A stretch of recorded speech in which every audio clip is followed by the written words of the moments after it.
Since the release of The Force Awakens, one of the greatest mysteries regarding the new Star Wars trilogy is the identity of Supreme Leader Snoke.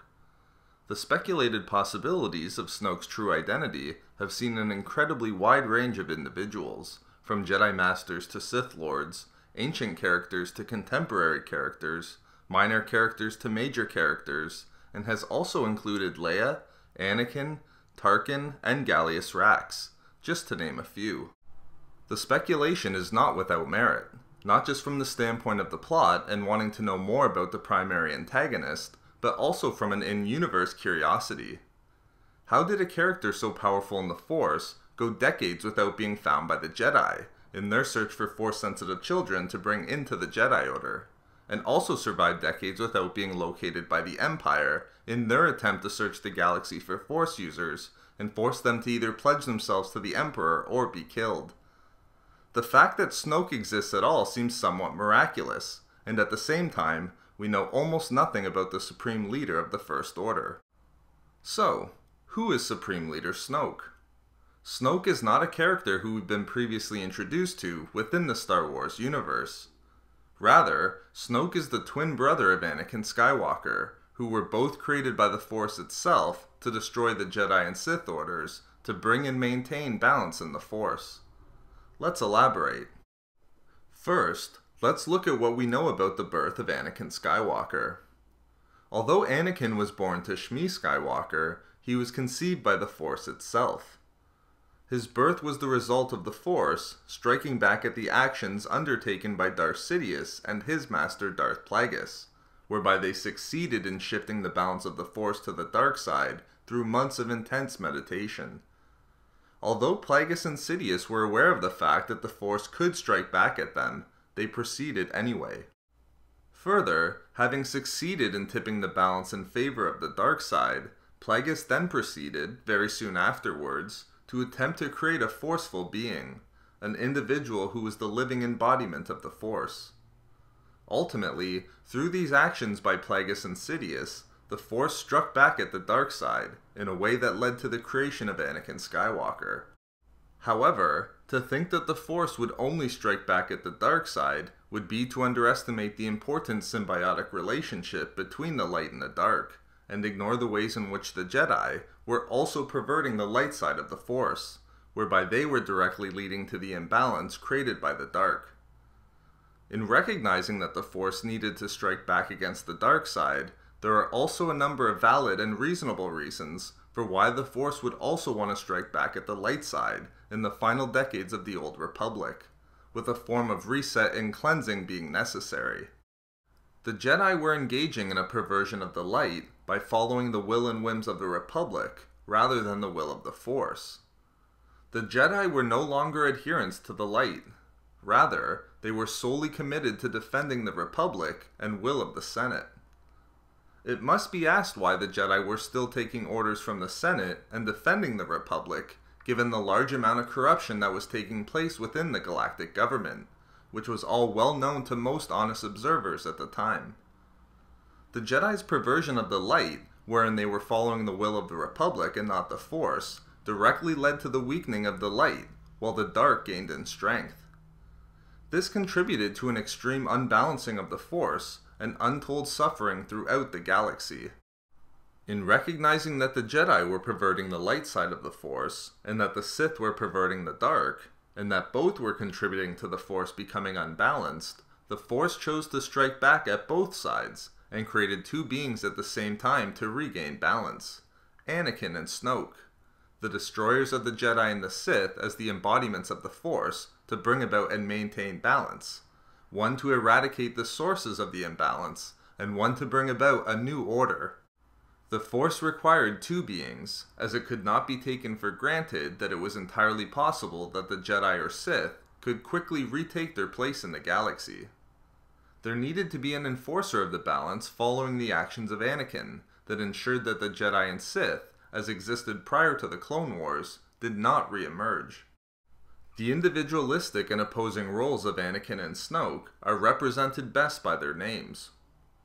Anakin, meaning warrior, was the individual intended by the Force to fall within the purview and infiltrate the existing diametrically opposed philosophies undertaken in regards to the Force by both the Jedi and the Sith, and to succumb to their teachings. Anakin was a product of the extreme views practiced by the Jedi and Sith, and it was his extreme vacillations from the philosophies of each order that would ultimately bring about the destruction of both. His change from Jedi to Sith would undo the Jedi Order, whereas his change back from Sith to Jedi would destroy the Sith Order. As the warrior for the Force, Anakin fulfilled his mission on its behalf, and destroyed both the Jedi and the Sith, thereby ending the perversion of the dark and light sides that they were causing, and restored balance to the Force. As stated by Yoda, the prophecy of the Chosen One was fulfilled, but was interpreted incorrectly, as bringing balance required not only the destruction of the Sith, but also the destruction of the Jedi as well, and there needed to be an Anakin, a warrior, to succeed in doing so.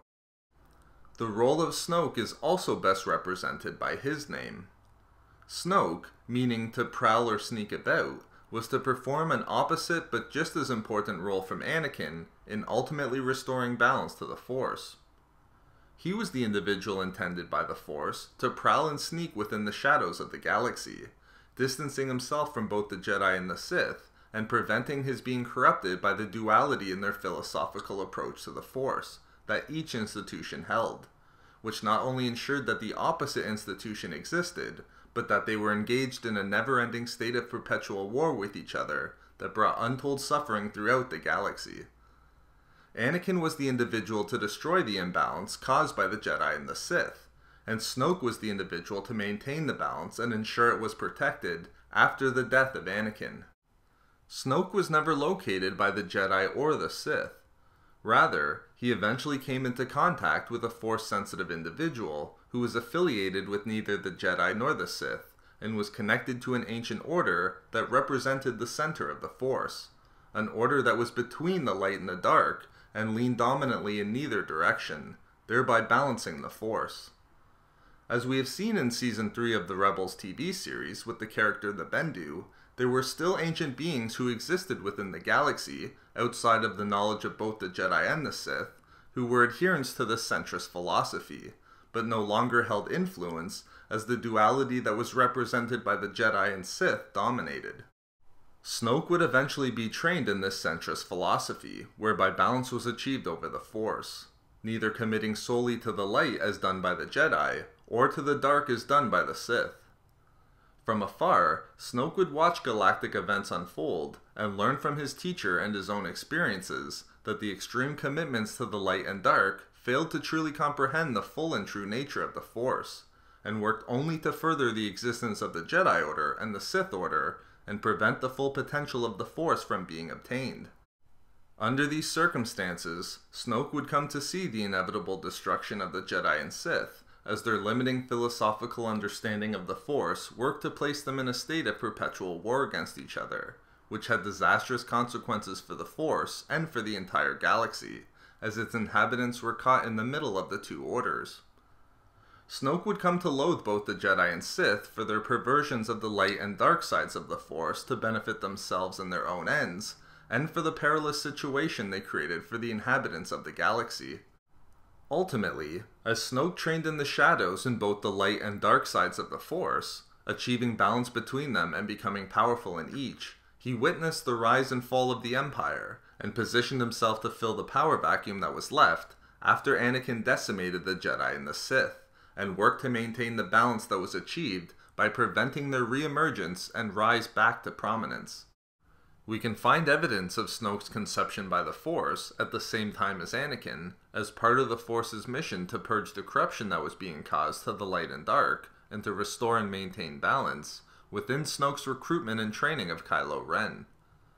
Snoke clearly sees Kylo as a necessary component in maintaining balance in the Force, and resisting the dogmatic philosophies of the Jedi and the Sith,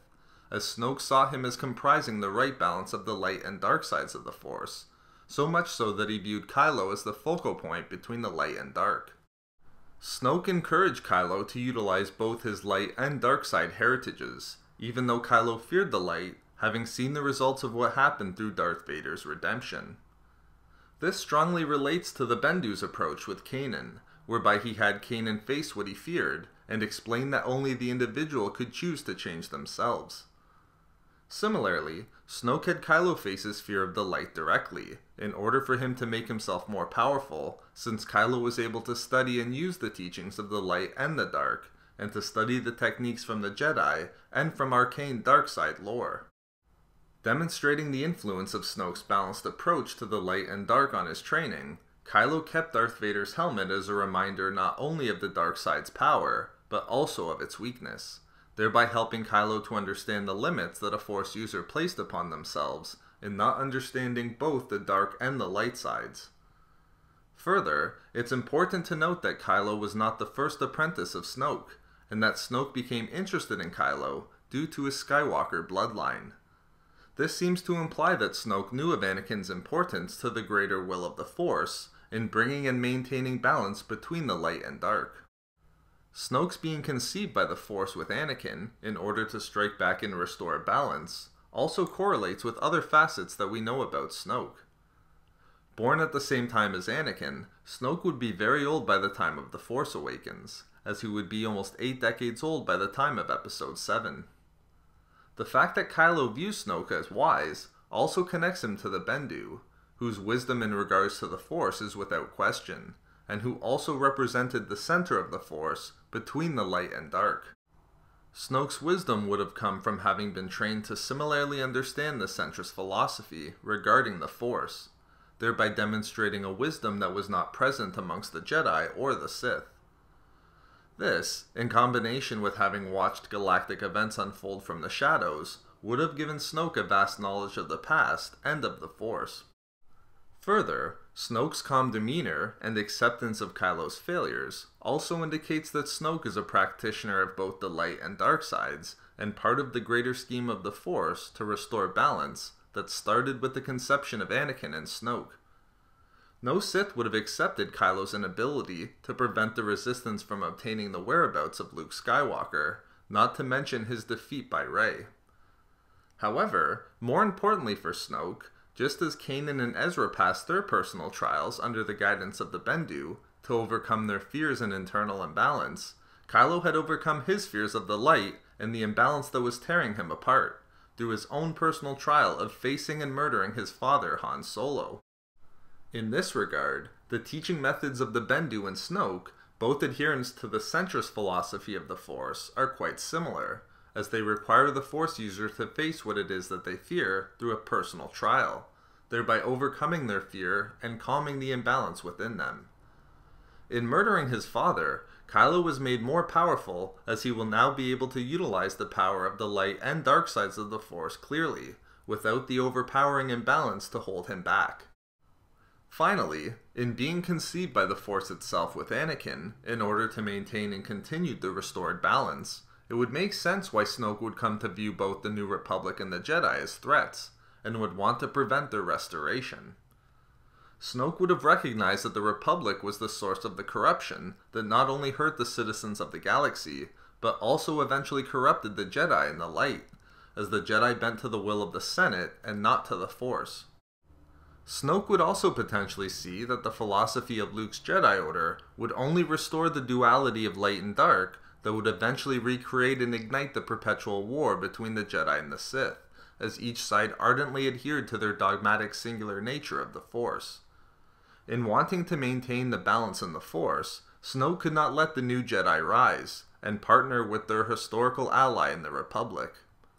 Thus, he had to work to destroy both of them before the galaxy was ultimately plunged into the same situation that it found itself in the decades prior to the Clone Wars. In doing so, Snoke would continue to maintain the balance that was created by his twin brother Anakin, who, like Snoke, was conceived by the Force in order to strike back at the Jedi and the Sith due to their actions that led to a perverting of the light and dark sides of the Force. I hope that you enjoyed this video. Don't forget to subscribe for more Star Wars related content, including theories, discussions, and book reviews. Thank you for watching and for the support.